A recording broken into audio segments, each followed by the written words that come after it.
मस्जिद के अंदर जिस अवस्था में वो बैठी हैं, इस्लामिक मान्यताओं के हिसाब से मेरी आपत्ति है।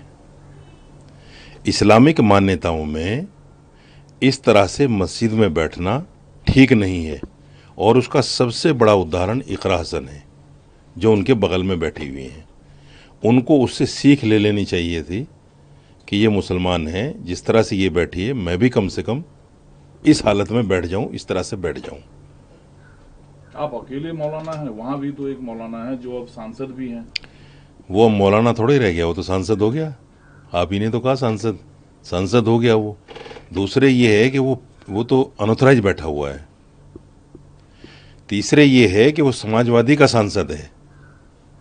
आपने देखा नहीं उस फोटो में? आप देखिए, मैं दिखाता हूं आपको। उस फोटो में कैसे गुलामों की तरह हाथ जोड़े हुए बैठा है। ये देखिए किस तरह से, किस अवस्था में बैठा हुआ है, बिल्कुल ऐसे जैसे अपने आका के सामने बैठते हैं। तो इसकी हिम्मत हो सकती है, समाजवादी पार्टी का ये सांसद है, इसकी हिम्मत हो सकती है अपनी सुप्रीमो की वाइफ से ये कहने की कि आप गलत अवस्था में बैठे हो। मस्जिद की मर्यादा। सबसे बड़ा मुजरिम तो यही है, सबसे बड़ा मुजरिम। एक तो इसलिए मुजरिम है कि ये अनऑथराइज बैठा है। इसने अपना शक्ति प्रदर्शन करने के लिए अखिलेश यादव को, डिम्पल यादव को वहाँ पे बुलाया है, ताकि लोग मेरी ताकत को पहचान सकें, जो लोग उसको निकालने के पीछे पड़े हुए हैं वहाँ से कि मेरी पहुँच कहाँ तक है। अखिलेश यादव मेरी एक बात पर आ सकते हैं। दूसरी बात ये, मैं तो उसको मौलाना इसलिए नहीं मानता कि अगर वो मौलाना होता तो इस्लामिक मान्यताओं को सामने रखते हुए वो तुरंत टोकता और वो ये कहता कि अखिलेश यादव जी, मस्जिद दुनिया की बातें करने के लिए नहीं है। चलो अगर बातें करनी है तो हम अपने रूम में बैठते हैं। उसका मकान भी 5 स्टार से कम नहीं है, जो मकान उसने बनाया है। उसमें टीवी सब कुछ लगे हुए हैं, बैठने का अलग से हॉल है, उसमें चेयर वगैरह सब पड़ी हैं, टॉयलेट में उसमें लाखों रुपए लगा रखे हैं। तो वो वहाँ भी बैठ सकते थे, लेकिन उसके अंदर हिम्मत नहीं थी। जब अखिलेश यादव बैठ गए तो उसको वहीं चाय लानी पड़ी, वहीं उनको नाश्ता कराना पड़ा और वहीं बैठकर बात करनी पड़ी, जो इस्लाम के बिल्कुल खिलाफ है। इसी लोकतंत्र में एक संविधान है हमारा। संविधान ये कहता है कि हर धर्म की अपनी मान्यताएं हैं। उन मान्यताओं को मानना, उनका प्रचार प्रसार करना, इस लफ्ज़ पे गौर कीजिए आप, प्रचार प्रसार करना, ये भी मेरे मौलिक अधिकारों में से आता है। तो मैंने उसी का तो प्रचार किया है जो मेरा संविधान मुझे कहता है। कि मेरा संविधान मुझे ये कहता है कि अपने धर्म के अकॉर्डिंग अगर कोई आदमी अनादर कर रहा है मस्जिद का, तो उसको आप कहिए कि ये अनादर कर रहे हैं आप। मैंने यही तो कहा है कि आप अनादर कर रहे हैं। काफी शब्दों को तो दिखाया चलाया जा रहा है, ये नंगा शब्द इस्तेमाल करना कितना जायज है? देखिए, नंगा शब्द कोई इतना आपत्तिजनक नहीं है, क्योंकि समाज में भी ये लफ्ज़ बोल दिया जाता है। अब जो लड़कियां शॉर्ट पहन के चलती हैं, हर कोई उनको देख के बोल देता है नंगी जा रही हैं। हालांकि वो बिल्कुल नंगी नहीं होती, लेकिन बोल दिया जाता है कि नंगी जा रही हैं। तो इसका मतलब वो नंगी थोड़ी होती हैं। अगर मैंने नंगा शब्द बोल दिया, मेरा मकसद ये है कि धर्म के हिसाब से जहाँ वो बैठी हुई थी वहाँ सर पे पल्लू होना चाहिए था, उनका पूरा कवर होना चाहिए था जिस्म। इससे भी बड़ा सवाल मैं आपको बता रहा हूँ कि जिस आदमी ने वो फोटो खींचा है वो समाजवादी पार्टी का ही तो नेता होगा कोई। उसी ने तो सोशल मीडिया पे डाला है जानबूझ के कि इस पर बात होगी। किसको भड़काने के लिए, किसको अपमानित करने के लिए? मुसलमानों को जलील करने के लिए, मुसलमानों को अपमानित करने के लिए, और मुसलमानों को ये दिखाने के लिए, बेवकूफ़ों, जाहिलो, तुम्हारा वोट लेकर हम जो है पार्लियामेंट पहुंचते हैं, हम एमपी बनते हैं, हमारे 35-36 एमपी आते हैं, हम नहीं समझते तुम्हें कुछ भी। देखो तुम्हारा एमपी भी हाथ जोड़े बैठा है और हम तुम्हारी मस्जिद में बैठकर सियासी मीटिंग कर रहे हैं, जो करना हो कर लो। ये जानबूझकर तो मुसलमानों को जलील करने के लिए ऐसा किया गया है। पूरा समाज गुस्से में है। कुछ लोग कह देते हैं, कुछ लोग कह नहीं सकते, घूट पी जाते हैं। अब देखिए, मैंने बोला तो मेरे खिलाफ एफआईआर हो गई। जो हिंदू धर्मगुरु खड़े होकर मुसलमानों को विधर्मी, मलेच, इनसे कारोबार ना करो, इनको दुकान किराए पर न दो, इनको मकान किराए पर न दो, जो इस तरह के वर्ड, इस तरह के शब्द बोलते हैं, उन पर एफआईआर नहीं होती, क्योंकि वो उनके मतलब के वर्ड हैं। तो किसने करा दिया एफआईआर? सपा के नेता ने कराया है।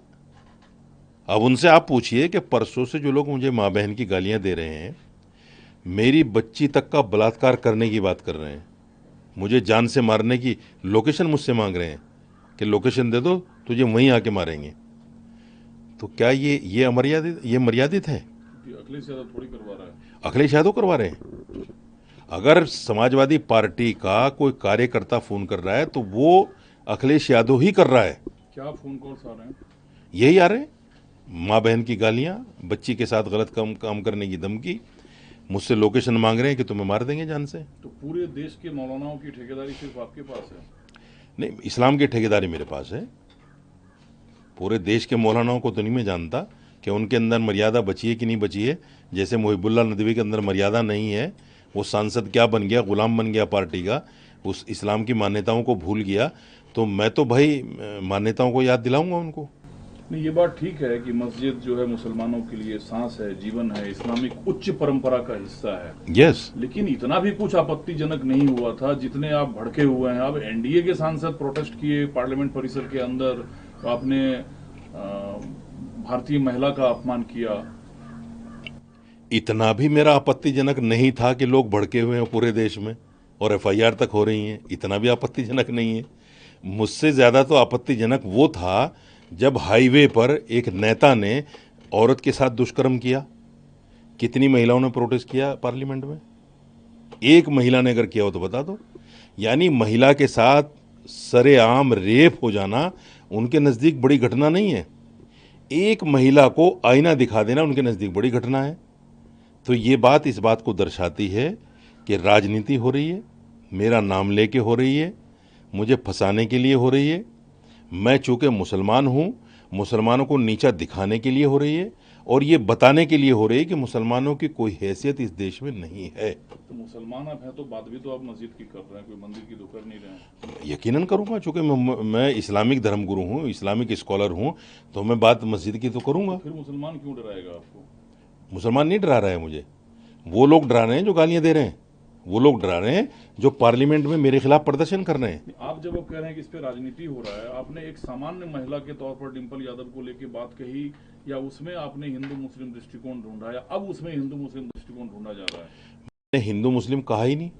मैंने ये कहा कि अगर एक मुस्लिम महिला भी आई वहाँ, उसने अपने आप को जो इस्लामिक मान्यताएं थी हैं उनके हिसाब से रखा। आप देख लीजिए फोटो, मैं आपको दिखा देता हूँ, देखिए आप देखा हुआ है। तो वो फोटो इस बात को दर्शाता है कि इस्लामिक मान्यताएं यही हैं। तो अब ढूंढा जा रहा है इसमें एंगल। देखिए, ये इस फोटो को आप देखिए, ये इकरा हसन है, थोड़ा जूम कीजिए आप भाई, जूम कीजिए इसको। ये इकरा हसन है जिसका कान नाक कुछ भी नहीं दिख रहा है, और ये इधर डिंपल यादव हैं। सवाल ये है कि ये फोटो जिसने खींच के भेजा है, आपत्तिजनक फोटो, उस पर एफआईआर करेंगे क्या अखिलेश यादव? कान नाक तो पुरुष के भी दिख रहे हैं, नहीं, महिला का क्यों नहीं दिखे? मैं ये नहीं कह रहा हूँ कि कान नाक ढकना चाहिए, मैं ये कह रहा हूँ कि वो पर्दे के साथ बैठी हैं पूरे, जो इस्लामिक मान्यता है, और ये हमारे यहाँ बेपर्दगी कहलाती है जो इस्लामिक मान्यताओं के खिलाफ है। जिस आदमी ने ये फोटो खींचकर सोशल मीडिया पे डाला है, क्या अखिलेश यादव, ये समाजवादी पार्टी के नेता, उस पर केस करेंगे कि भाई तूने सोशल मीडिया पे कैसे डाल दिया इस हालत का फोटो? तो अंदर क्या तस्वीर लेना अलाउ नहीं होता है? तस्वीर लेना वैसे भी अलाउ नहीं है मस्जिद में। अच्छा, ये तो बड़ा भारी जुर्म है। तो अब आप क्या करेंगे? आपके पास क्या विकल्प है? धमकियां जो मेरे पास विकल्प ये है, मैं भी पुलिस के पास जाऊंगा, मैं भी वो फ़ोन नंबर्स दूंगा पुलिस को जिन फ़ोन नंबरों से मुझे धमकियां मिल रही हैं। किसके खिलाफ एफआईआर करेंगे आप? अखिलेश यादव के खिलाफ करूंगा, डिंपल यादव के खिलाफ करूंगा, चूंकि कार्यकर्ता तो उन्हीं के हैं ना। तो अब इसमें क्या ढूंढा जा रहा है? धार्मिक एंगल आपको लगता है? नहीं, धार्मिक एंगल नहीं, मैं चूंकि मुसलमान हूं, मेरे खिलाफ प्रोटेस्ट हो रहा है। एक हिंदू अगर सड़क पर सरेआम महिला का रेप कर दे तो उस पर पार्लियामेंट में प्रोटेस्ट नहीं होता। ये कौन सा तर्क ये है? बड़ा सवाल है, ये कौन सा तर्क है? बहुत बड़ा सवाल है ये। आप बताइए मुझे, एक हिंदू आदमी अगर महिला का रेप कर दे रोड पर, तो उस पर कोई भी महिला, क्या किसी महिला की मर्यादा को ठेस नहीं पहुंची? उस वक्त कोई प्रोटेस्ट हुआ? नहीं हुआ। आज अगर साजिद रशीदी ने, चूंकि मैं मुसलमान हूं, मैंने एक हिंदू महिला के खिलाफ, अगर यहां भी मुस्लिम महिला होती शायद ये खबर भी ना बनती, हिंदू महिला के खिलाफ मैंने बोल दिया और एक सांसद बोला था आपने? ना, बिल्कुल नहीं बोला। मैंने तो इस्लामिक मान्यताओं को सामने रखते हुए बोला है। अगर वो हिंदू मुस्लिम महिला भी होती तो मैं तब भी बोलता। तो महिलाओं की भावना आहत हुई है तो माफीनामे में कोई हर्ज है? अगर वो माफ़ी मांग लें कि हमने इस्लामिक मान्यताओं के खिलाफ किया है, हम तमाम मुसलमानों से माफ़ी मांगते हैं, तो मैं भी मांग कौन लूँगा। माफी मांग ले? अखिलेश यादव, डिम्पल यादव। अखिलेश यादव ने तो बयान दिया, बोला कि जो कपड़ा हम संसद में पहनकर आते हैं वो हम कहीं भी पहनकर जा सकते हैं। मस्जिद संसद नहीं है ना भाई, आपको समझना चाहिए। जिस कम्युनिटी का आप वोट लेते हैं, मस्जिद उनकी इबादत की जगह है। मस्जिद को संसद थोड़ी है कि आप जिस हालत में चले जाएं। इवन देखिए, पार्लियामेंट में भी वो लड़कियां जो मेंबर पार्लियामेंट बन जाती हैं और वो फिल्मों में अधनंगी होकर अभिनय करती हैं, वो भी पार्लियामेंट में जब आती हैं तो पार्लियामेंट की मर्यादा का ख्याल रखती हैं कि नहीं रखती हैं? वो कपड़े लेकर तो नहीं आती। तो आप पार्लियामेंट से मस्जिद जा रही हैं, आपको कुछ और थोड़ा ही करना। हम ये थोड़ी कह रहे हैं साड़ी में क्यों आ गई, आपको सिर्फ सर पे पल्लू रखना था और अपने आप को ढक लेना था मस्जिद की मर्यादाओं के हिसाब से। तो आपने कोई समर्थन जुटाई इसको लेकर मौलानाओं के बीच, या अकेले आपने ये?